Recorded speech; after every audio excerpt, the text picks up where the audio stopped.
ഇന്ന് തിരുവോണം. എല്ലാവരെ പോലെ തന്നെ ഞാൻ രാവിലെ എണീച്ച് കുറേയൊക്കെ പണി തീർത്ത് വെച്ചിട്ട് കുളിച്ച് നേരെ അമ്പലത്തിലേക്ക് പോകാമെന്ന് വിചാരിച്ചു. അതിന് വേണ്ടിയിട്ട് കുറച്ച് പൂവൊക്കെ പറിച്ച് അങ്ങനെ പിന്നെ നേരെ അമ്പലത്തിലേക്ക് പോയി. കുറച്ച് ദൂരമേ ഉള്ളൂ, നടന്നു പോകാമെന്നുള്ള ദൂരമുള്ളൂ. അമ്പലത്തിൽ ചെന്നപ്പോൾ അവിടെ നല്ല അത്ത ഇട്ടിട്ടുണ്ടായിരുന്നു. അങ്ങനെ അത്തപ്പൂക്കളൊക്കെ കണ്ട് തൊഴുത് ഞാൻ പെട്ടെന്ന് തിരിച്ചിറങ്ങി. കാര്യം വാവ ഉറങ്ങിക്കിടക്കുകയാണ്, എനിക്ക് നേരത്തെ വീട്ടിൽ എത്തണം. അനുവിൻ്റെ അടുത്ത് ഏൽപ്പിച്ചിട്ടാണ് വന്നത്. അവളും ഉറക്കമാണ്, അതുകൊണ്ട് രണ്ടുപേരും വിശ്വസിക്കാൻ പറ്റില്ല. ഈ ചൂടത്ത് നടന്ന് അങ്ങെത്തിയപ്പോൾ തന്നെ ഇങ്ങനെ പാതി ഉരുകി തീർന്നിട്ടുണ്ടായിരുന്നു. പിന്നെ ഈ സാരിയൊക്കെ മാറ്റിയിട്ട് വേറൊരു ഡ്രസ്സ് ഇട്ടിട്ട് ബാക്കി കുക്കിങ്ങിലേക്ക് പോയി. ഞാൻ പോകും മുമ്പ് അവിയലിനും കിച്ചടിക്കുള്ള എല്ലാം കുക്ക് ചെയ്ത് വെച്ചിട്ടാണ് പോയത്.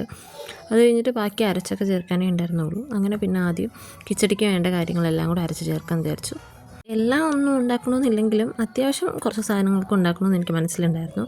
സ്പെഷ്യലായിട്ട് അങ്ങനെ ഒന്നും ഇല്ലെങ്കിലും എല്ലാം വേണം എന്നൊരു തോന്നൽ. അങ്ങനെ പിന്നെ അച്ചാർ മാങ്ങ മാത്രമേ ഇട്ടുള്ളൂ.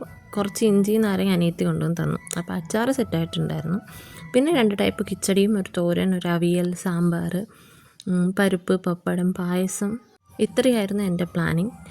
അനു എണീച്ച് വന്നു കഴിഞ്ഞാൽ അനു എന്നെ ഹെൽപ്പ് ചെയ്യുമെന്ന് എനിക്കറിയാം. പക്ഷെ ഞാൻ അവളെ വിളിക്കാൻ പോയില്ല. ഈ കുക്കിംഗ് ഒത്തിരി ആണെങ്കിലും കുറച്ചാണെങ്കിലും എനിക്ക് ഒറ്റയ്ക്ക് നിന്ന് കുക്ക് ചെയ്യാൻ ഭയങ്കര ഇഷ്ടമാണ്. കാര്യം എൻ്റെ അളവുകളും എൻ്റെ രീതികളും ഒക്കെ എനിക്ക് മാത്രമല്ലേ അറിയാവൂ. എന്തെങ്കിലും ഫംഗ്ഷനൊക്കെ ആണെങ്കിൽ ഞങ്ങളെ ഒരുപാട് പേര് നിന്ന് കുക്ക് ചെയ്യാനും എനിക്കിഷ്ടമാണ്, അതായത് ചേച്ചിമാരുമായിട്ടൊക്കെ. പക്ഷേ ഇതുപോലുള്ള സന്ദർഭങ്ങളിൽ എനിക്ക് വേറെ ആരെയും വിളിക്കാതെ ഞാൻ തന്നെ ചെയ്ത് തീർത്തിട്ട് എല്ലാവരും എണീച്ച് വരുന്നതാണ് എനിക്കിഷ്ടം. അതാകുമ്പോൾ എനിക്ക് വേറെ ഡിസ്റ്റർബൻസ് ഒന്നുമില്ല. ഇനി അനു എണീച്ച് വന്നാൽ തന്നെ അനുവിനെ കൊണ്ട് ഞാൻ ചിലപ്പോൾ വേണമെങ്കിൽ തേങ്ങ തിരിക്കുകയോ വേറെ എന്തെങ്കിലും ചെയ്യിക്കുക, അല്ലാതെ അവളോട് വാവയെ നോക്കാനേ പറയത്തുള്ളൂ. അവളെ കൊണ്ട് വലിയ ജോലിയൊന്നും ഞാൻ ചെയ്യിപ്പിക്കില്ല. പിന്നെ പാത്രം കഴുകാൻ സമയം മാത്രം ഞാൻ അവളെ വിളിക്കും. അതും ചെയ്യാതിരിക്കാൻ വേണ്ടി ഞാൻ ഇതിൻ്റെ ഇടയ്ക്ക് കൂടെ തന്നെ പാത്രങ്ങളെല്ലാം കഴുകുന്നുണ്ടായിരുന്നു.